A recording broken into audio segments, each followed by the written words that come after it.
Hello friends and students, मैं doctor सुशील मिश्रा ज्ञान coaching centre के ई प्लेटफॉर्म पर आपका स्वागत करता हूं। बच्चों, मेरा पहला वीडियो रिलीज़ हुआ, उसके बाद आप लोगों ने जो रिस्पांस दिया है उससे प्रोत्साहित होकर हम आपके लिए एक नया वीडियो लेकर आए हैं। आज का टॉपिक है केंद्रक यानी न्यूक्लियस। न्यूक्लियस सेल का सबसे बड़ा ऑर्गन होता है। Nucleus brain of the cell कहलाता है। क्यों? क्योंकि ये सेल की एक्टिविटीज को रेगुलेट करता है। The nucleus is the most important component of the cell and its control all functional activities of the cell. Cell के अंदर जो भी मेटाबॉलिक एक्टिविटीज चलती है उनको कंट्रोल करता है ये न्यूक्लियस। इसीलिए न्यूक्लियस को control and command centre of the cell भी कहते हैं। इसको हम ब्रेन ऑफ द सेल भी कहते हैं। न्यूक्लियस केवल इतना ही नहीं बल्कि आनुवांशिक लक्षणों का वाहक भी होता है। Nucleus is also known as karyon. Nucleus को हम कैरियन भी कहते हैं। न्यूक्लियस के अध्ययन को कैरियोलॉजी कहते हैं। तो दरअसल कैरियोलॉजी वर्ड कैरियन से ओरिजिनेट है। कैरियन मतलब न्यूक्लियस, लॉगस मतलब स्टडी, अध्ययन।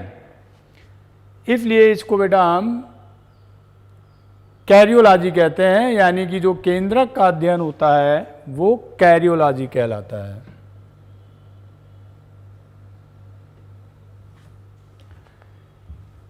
न्यूक्लियस की खोज रॉबर्ट ब्राउन ने आर्किड की रूट सेल्स में किया।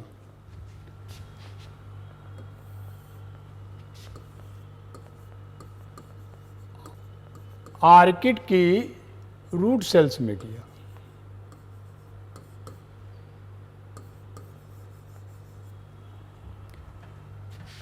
Nucleus is the primary carrier of heredity material in the cell. Nucleus heredity traits का या आनुवांशिक पदार्थों का वाहक है। केंद्रक कोशिका में आनुवांशिक पदार्थों का प्राथमिक वाहक है, यानी कि ये आनुवांशिक कैरेक्टर को एक पीढ़ी से दूसरी पीढ़ी में लेके जाता है। आपको मालूम है कैसे जाता है? क्योंकि किसी भी जीव का जन्म तब होता है जब मेल और फीमेल गैमीट का फ्यूजन होता है। मेल और फीमेल गैमीट का फ्यूजन मीन्स कि फर्टिलाइजेशन की फिनोमेना होती है। मेल एंड फीमेल गैमीट के फ्यूजन को फर्टिलाइजेशन कहते हैं, निषेचन कहते हैं, सिनगैमी कहते हैं। जब दोनों गैमीट्स के केंद्रक फ्यूज होते हैं तो उन केंद्रक में हैप्लॉइड सेट ऑफ क्रोमोसोम होते हैं और वो haploid set of chromosome particular male individual के और फीमेल इंडिविजुअल के सारे ट्रेट्स को कैरी करते हैं। तो इसलिए बेटा न्यूक्लियस ही आनुवांशिक लक्षणों का वाहक है, हेरिडिटी ट्रेट्स का वाहक है। इस न्यूक्लियस के 4 भाग होते हैं।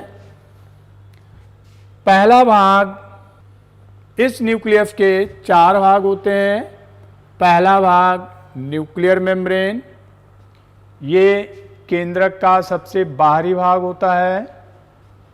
उसके अंदर बेटा न्यूक्लियोप्लाज्म पाया जाता है जो कि एक तरल के रूप में होता है। इसको हम केंद्रक द्रव्य कहते हैं। इस केंद्रक द्रव्य में धागे के रूप में क्रोमैटिन पड़ा होता है। क्रोमैटिन एक न्यूक्लियोप्रोटीन है और इस न्यूक्लियोप्लाज्म में एक डेंस एरिया होता है जो डार्क स्टेन ग्रहण करता है और उसको हम केंद्रिका बोलते हैं।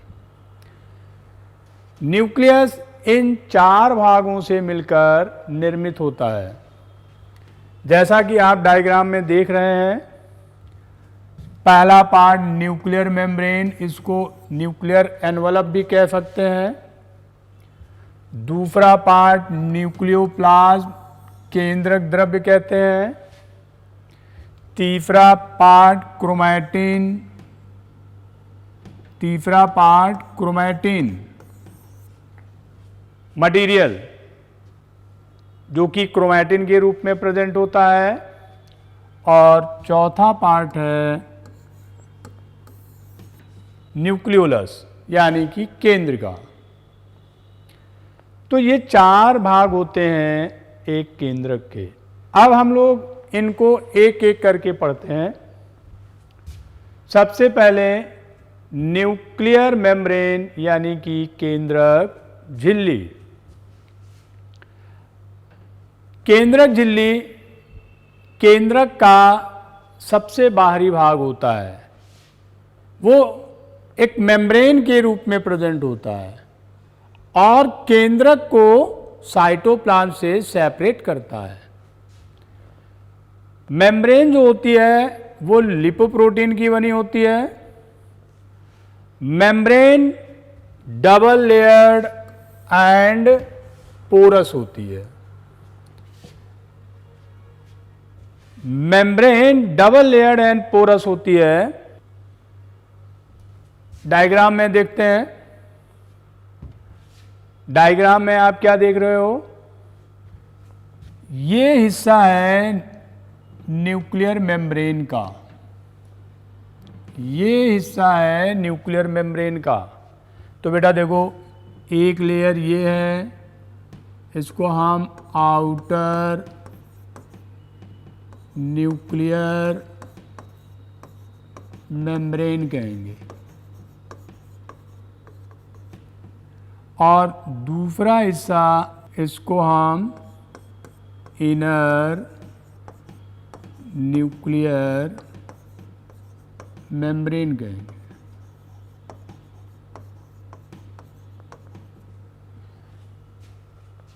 हमने अभी आपको बताया कि न्यूक्लियर मेम्ब्रेन डबल लेयर्ड होती है, तो एक लेयर ये हो गई और दूसरी लेयर ये हो गई। दोनों लेयर के बीच में आप क्या देख रहे हो? दोनों लेयर के बीच में एक स्पेस है और इस स्पेस को हम बोलते हैं पेरीन्यूक्लियर स्पेस, यानी कि परिकेंद्रीय स्थान। पेरीन्यूक्लियर स्पेस, परिकेंद्रीय स्थान। न्यूक्लियर मेम्ब्रेन डबल लेयर्ड होने के साथ साथ पोरस भी होती है। देखिए ये पोर्स हैं, ये पोर्स हैं, इनको हम न्यूक्लियर पोर कहते हैं। इनको हम न्यूक्लियर पोर कहते हैं। न्यूक्लियर पोर के कारण साइटोप्लाज्म और न्यूक्लियोप्लाज्म के बीच में कोसा द्रव्य व केंद्रक द्रव्य के बीच में कॉन्टिन्यूटी बनी रहती है और पदार्थों का विनिमय भी चलता है। Nucleus is separated from surroundings cytoplasm by a nuclear envelope which is double and porous। ये न्यूक्लियर मेम्ब्रेन डबल लेयर्ड होती है और पोरस होती है। इंपॉर्टेंट पॉइंट है, डबल लेयर एंड पोरस। फिर न्यूक्लियर मेम्ब्रेन्स दो होती हैं, outer nuclear membrane, inner nuclear membrane, जो एक दूसरे से पेरी न्यूक्लियर स्पेस द्वारा सेपरेट होती हैं।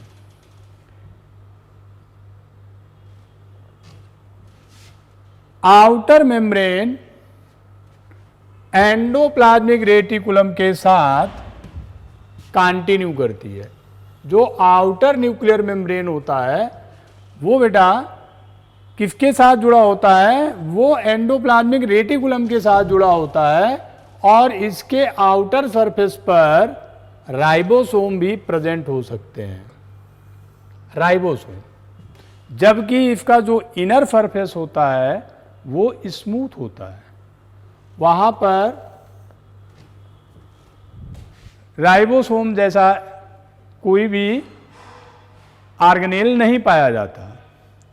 Nuclear membrane contains large number of pores which may be circular और polygonal having diameter about 40 to 100 nanometre. कह रहे हैं कि जो मेम्ब्रेन पोरस होती है, वो पोरस मेम्ब्रेन में जो पोर्स होते हैं या तो सर्कुलर हो सकते हैं या पॉलीगोनल हो सकते हैं, जिनका साइज 40 से लेकर 100 नैनोमीटर तक वेरी हो सकता है। तो ये बेटा न्यूक्लियर मेम्ब्रेन के बारे में। अब हम लोग केंद्रक द्रव्य देखेंगे। केंद्रक द्रव्य यानी कि न्यूक्लियोप्लाज्म, न्यूक्लियर मेम्ब्रेन द्वारा सराउंडेड जो फ्लूइड न्यूक्लियस के अंदर प्रेजेंट होता है, उसी फ्लूइड को हम क्या बोलते हैं? उसी फ्लूइड को हम न्यूक्लियोप्लाज्म बोलते हैं, यानी कि केंद्रक द्रव्य बोलते हैं, या फिर न्यूक्लियोप्लाज्म बोलते हैं। न्यूक्लियस के अंदर प्रेजेंट जो फ्लूइड होता है उसको हम न्यूक्लियोप्लाज्म बोल सकते हैं। कैरियोलिम्फ भी कहते हैं, न्यूक्लियर सैप भी कहते हैं, हिंदी में केंद्रक द्रव्य कहते हैं। केंद्रक द्रव्य एक जेली के समान या आप कह लो कि चिपचिपा विस्कस फ्लूइड के रूप में होता है, और उस फ्लूइड में क्रोमैटिन और न्यूक्लियोलस पड़ा होता है। क्रोमैटिन और न्यूक्लियोलस के साथ दरअसल जो न्यूक्लियोप्लाज्म है वो मीडियम ऑफ न्यूक्लियर एक्टिविटीज़ है। वहाँ पर न्यूक्लियस के अंदर चलने वाली सारी प्रतिक्रिया न्यूक्लियोप्लाज्म में होती हैं। तो इसलिए इस न्यूक्लियोप्लाज्म में क्रोमैटिन और न्यूक्लियोलस के अलावा यहाँ पर बेटा एंजाइम्स और रॉ मटेरियल भी पाए जाते हैं। जैसे न्यूक्लियस जो होता है वो डीएनए रिप्लिकेशन का साइट होता है।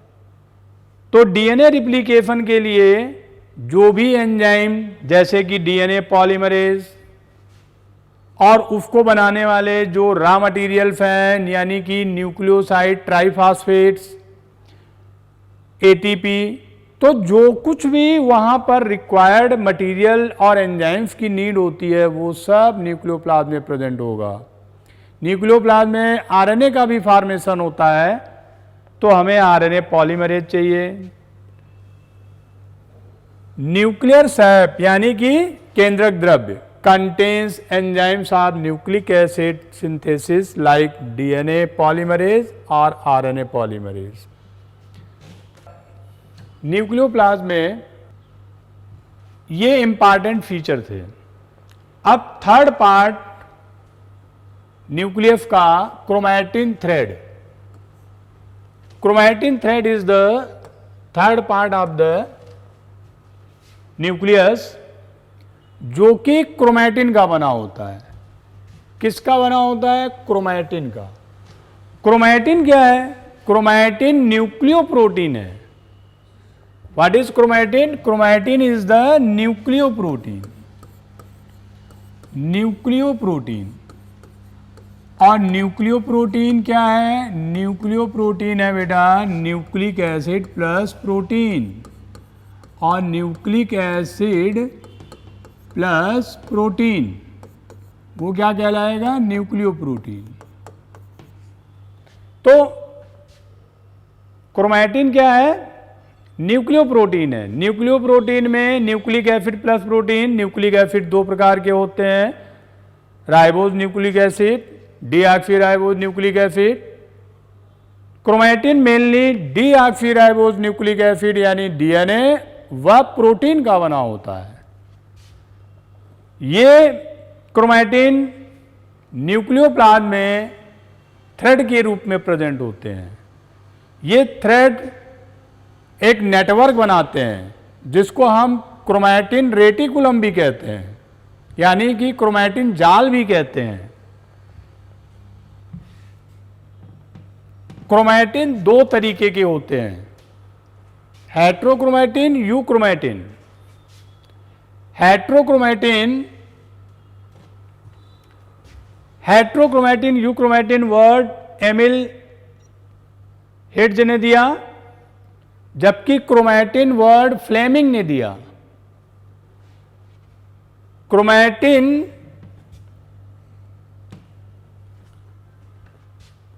में यूक्रोमैटिन जो पार्ट होता है वो लाइट स्टेन्ड होता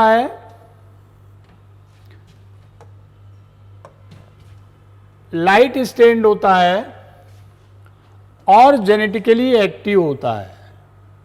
लाइट स्टेन्ड का मतलब जब भी हम इसको स्टेन करते हैं, न्यूक्लियस को स्टेन करते हैं, तो खासकर जो क्रोमैटिन मटेरियल होता है, उस क्रोमैटिन मटेरियल को जब स्टेन करते हैं, यानी कि अभिरंजित करते हैं, स्टेन करने का मतलब अभिरंजित करते हैं, तो हमको क्रोमैटिन मटेरियल के दो पार्ट दिखाई देते हैं।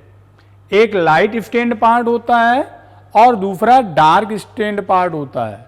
जो लाइट स्टेन्ड पार्ट होता है उसको हम यूक्रोमैटिन कहते हैं, और जो यूक्रोमैटिन होता है वो जेनेटिकली एक्टिव होता है। जेनेटिकली एक्टिव होता है मीन्स कि वो ट्रांसक्रिप्शन की फिनोमेना में भाग लेता है। मीन्स ट्रांसक्रिप्शन का मतलब होता है डीएनए से एमआरएनए का बनना। तो बेटा जितना भी क्रोमैटिन जेनेटिकली एक्टिव होगा वही आनुवांशिक लक्षणों को एक पीढ़ी से दूसरी पीढ़ी में ट्रांसफर करेगा, और जितना जेनेटिकली एक्टिव क्रोमैटिन होगा, यानी कि जो यूक्रोमैटिन होगा, वही एमआरएनए बनाएगा। सारे जो है क्रोमैटिन एमआरएनए नहीं बनाएंगे। इसका जो दूसरा पार्ट है हेट्रोक्रोमैटिन, डार्क स्टेन्ड होता है, यानी कि ये गहरे रंग का अभिरंजन ग्रहण करता है, और ये जेनेटिकली इनएक्टिव होता है। जेनेटिकली इनएक्टिव का मतलब है ये क्रोमैटिन एमआरएनए का फॉर्मेशन नहीं करेगा, आनुवांशिक लक्षणों को लेकर नेक्स्ट पीढ़ी में नहीं जाएगा। अब बेटा लास्ट पार्ट केंद्रिका की खोज फॉन्टेना ने किया। केंद्रिका नाम वोमैन ने दिया। खूब पूछे जाने वाला क्वेश्चन है। केंद्रिका की खोज फॉन्टेना ने किया और केंद्रिका नाम वोमैन ने दिया। न्यूक्लियोलस, न्यूक्लियोप्लाज्म में पाया जाने वाला एक डार्क स्टेन्ड डेंस एरिया होता है जो मुख्य रूप से आरएनए व प्रोटीन का बना होता है, और इस न्यूक्लियोलस पर कोई मेम्ब्रेनस बाउंड्री नहीं होती है, उस पर कोई मेम्ब्रेन की बाउंड्री नहीं होती है। आरएनए और प्रोटीन ही मिलकर इसका मैट्रिक्स तैयार करते हैं जिसको हम पार्स एमॉर्फा कहते हैं। फिर इसमें ग्रेन्यूल्स और फाइब्रिल्स प्रेजेंट होते हैं, वो भी आरएनए व प्रोटीन के बने होते हैं। जैसा कि आप इस डायग्राम में देख रहे हैं, आपको व्हाइट कलर का रीजन दिखाई दे रहा है, बेस दिखाई दे रहा है। दरअसल ये पार्स एमॉर्फा है, इसको हम मैट्रिक्स कहते हैं। ये एक होमोजीनियस मैट्रिक्स होता है। फिर इसमें आप देख रहे हैं ये सब बेटा ग्रेन्यूल्स हैं, ये भी आरएनए और प्रोटीन के ही बने होते हैं। और जो इस तरीके से ये वाला पार्ट आप देख रहे हो, ये वाला पार्ट, ये फाइब्रिल्स हैं और ये भी आरएनए और प्रोटीन के ही बने होते हैं। फिर इसके आउटर साइड पर आप क्या देख रहे हो, वहाँ पर डीएनए प्रोटीन या डीएनए, प्रोटीन व कुछ पार्ट आरएनए का होता है, ये मिलकर क्या बनाते हैं, पेरीन्यूक्लियोलर क्रोमैटिन। और बीच बीच में ये जो आप देख रहे हो, ये वाला रीजन, ये वाला रीजन, ये वाला, ठीक है ना, ये वाला रीजन, ये सब इंट्रान्यूक्लियोलर क्रोमैटिन है। तो बेटा ये न्यूक्लियोलस का स्ट्रक्चर है। तो आपको इतना डीप में जाने की नीड नहीं है। आप इतना याद रखिए कि जो केंद्रक होता है, केंद्रिका, नॉट केंद्रक, केंद्रिका, केंद्रिका मुख्य रूप से आरएनए व प्रोटीन की बनी होती है। आरएनए व प्रोटीन एक डेंस एरिया के रूप में एक जगह पर न्यूक्लियस के न्यूक्लियोप्लाज्म में एक पर्टिकुलर एरिया पर कलेक्ट होते हैं और उनके ऊपर कोई मेम्ब्रेन नहीं होता, उनके ऊपर कोई बाउंड्री नहीं होती।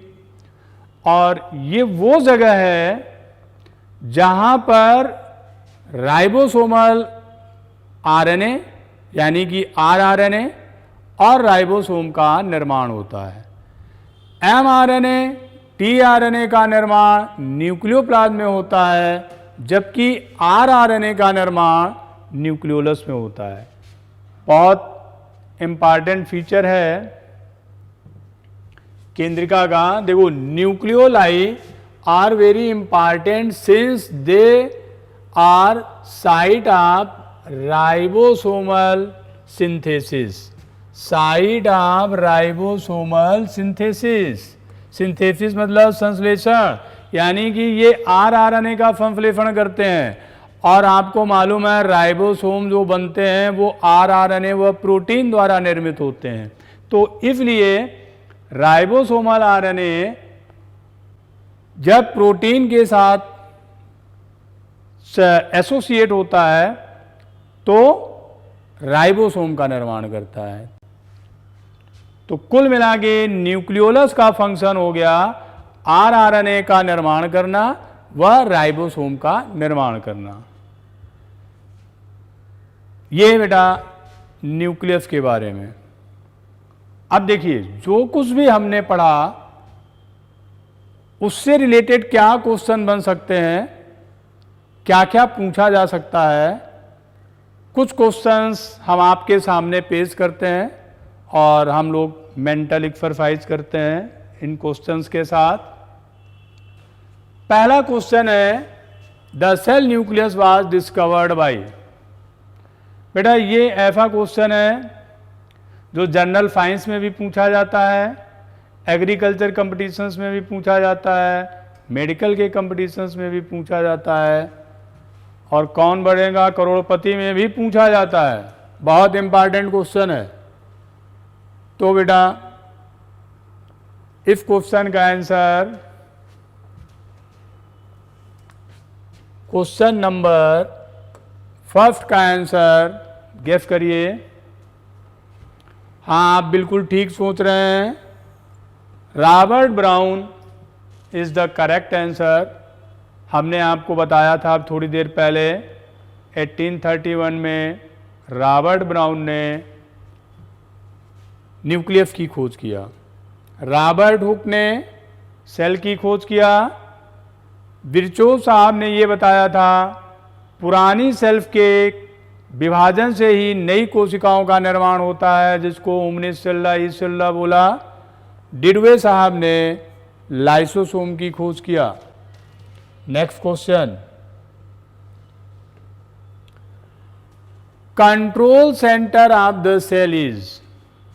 एकदम इनिशियल लेक्चर में मैंने आपको बताया था ये control and command centre of the cell है, ये ब्रेन ऑफ द सेल है, ये रेगुलेटर ऑफ द सेल है। तो बेटा यहाँ पर आंसर क्या होगा आप समझ गए होंगे, nucleus. Nucleus is the answer, ठीक है ना, क्योंकि यही इसका नियंत्रण केंद्र है। केंद्रिका क्या करती है, आरआरएनए राइबोसोम का निर्माण करती है। माइटोकॉन्ड्रिया क्या करता है, एटीपी का फॉर्मेशन करता है। राइबोसोम क्या करता है, प्रोटीन का निर्माण करता है। तो इसलिए बेटा correct answer nucleus. Next, nucleoplasm is continuous with cytoplasm through. Question में बोल रहे हैं न्यूक्लियोप्लाज्म साइटोप्लाज्म के साथ निरंतर होता है, किसके द्वारा होता है? हमने आपको बताया कि न्यूक्लियर मेम्ब्रेन न्यूक्लियस को साइटोप्लाज्म से सेपरेट करती है, लेकिन हमने आपको यह भी बताया कि न्यूक्लियर मेम्ब्रेन पोरस होती है। तो वही जो न्यूक्लियर पोर होता है वही साइटोप्लाज्म और न्यूक्लियोप्लाज्म को कनेक्ट करता है। तो answer number C, answer number C यानी कि nuclear pore is the correct answer बेटा। और यही साइटोप्लाज्म और न्यूक्लियोप्लाज्म को कनेक्ट करता है। Fourth question, DNA is present in. तो डीएनए तो न्यूक्लियस के अंदर प्रेजेंट होता है। न्यूक्लियस के अंदर कहाँ प्रेजेंट होता है? क्या लाइसोसोम न्यूक्लियस के अंदर पाया जाता है? नहीं। क्या गाल्गी कॉम्प्लेक्स न्यूक्लियस के अंदर पाया जाता है? नहीं। क्या एंडोप्लाज्मिक रेटिकुलम न्यूक्लियस के अंदर पाया जाता है? न्यूक्लियस के अंदर तो नहीं पाया जाता है, बट न्यूक्लियर मेम्ब्रेन की जो आउटर लेयर होती है उसके साथ कंटिन्यूअस होता है। लेकिन जो डीएनए है, डीएनए तो क्रोमैटिन का निर्माण करता है और क्रोमैटिन ही संघनित होकर क्रोमोसोम बनाता है। तो क्रोमोसोम इज द आंसर, ठीक है ना। ये कहाँ प्रेजेंट होता है? गुणसूत्रों में प्रेजेंट होता है, क्रोमोसोम्स में प्रेजेंट होता है। Next, who coined the term nucleolus. अभी न्यूक्लियोलस जब बताया था तो आपको दो साइंटिस्ट बताए थे, एक फॉन्टेना, दूसरा बोमैन। फॉन्टेना ने न्यूक्लियोलस की खोज किया, जबकि बोमैन ने न्यूक्लियोलस नाम दिया। तो आंसर बोमैन। ब्राउन ने न्यूक्लियस की खोज किया और हुक ने सेल की खोज किया। इसी तरीके के क्वेश्चन पूछे जाते हैं, बहुत टफ नहीं आता है। अगर आपका पढ़ा हुआ है, आपका समझा हुआ है, तो आप बहुत आसानी से आंसर करते जाओगे। Which of the following is associated with the nucleolus. Question है निम्नलिखित में से कौन सा न्यूक्लियोलस से संबंधित है, ठीक है ना। TRNA, DNA, rRNA, mRNA. TRNA, DNA, rRNA, mRNA. अभी थोड़ी देर पहले मैंने आपको बताया, अगर आपने हमको ध्यान से सुना है तो हमने बताया था टीआरएनए और एमआरएनए। टीआरएनए और एमआरएनए न्यूक्लियोप्लाज्म में निर्मित होता है। आरआरएनए न्यूक्लियोलस में निर्मित होता है। न्यूक्लियोलस मीन्स केंद्रिका, न्यूक्लियोलस मीन्स केंद्रिका। तो बेटा आंसर क्या होगा? आंसर होगा आरआरएनए। किससे संबंधित है? आरआरएनए। हाँ, इसी क्वेश्चन को हम दूसरे रूप में देख सकते थे, न्यूक्लियोलस से संबंधित है। सपोज यहां लिखते माइटोकॉन्ड्रिया, यहां लिखते गोल्गी कॉम्प्लेक्स, यहां लिखते ईआर यानी कि एंडोप्लाज्मिक रेटिकुलम, और यहां पर लिखते राइबोसोम। तो आंसर क्या होता? राइबोसोम। क्यों? क्योंकि न्यूक्लियोलस बनाता है आरआरएनए, आरआरएनए बनाता है राइबोसोम। तो आंसर राइबोसोम हो जाता।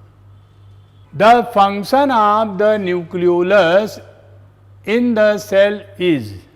देखिए क्वेश्चन आ ही गया, न्यूक्लियोलस का कोशिका में क्या कार्य होता है? तो न्यूक्लियोलस का कोशिका में कार्य सिक्रीटरी यानी कि श्रावण करने का कार्य नहीं। श्रावण करना गाल्गी कॉम्प्लेक्स का कार्य होता है।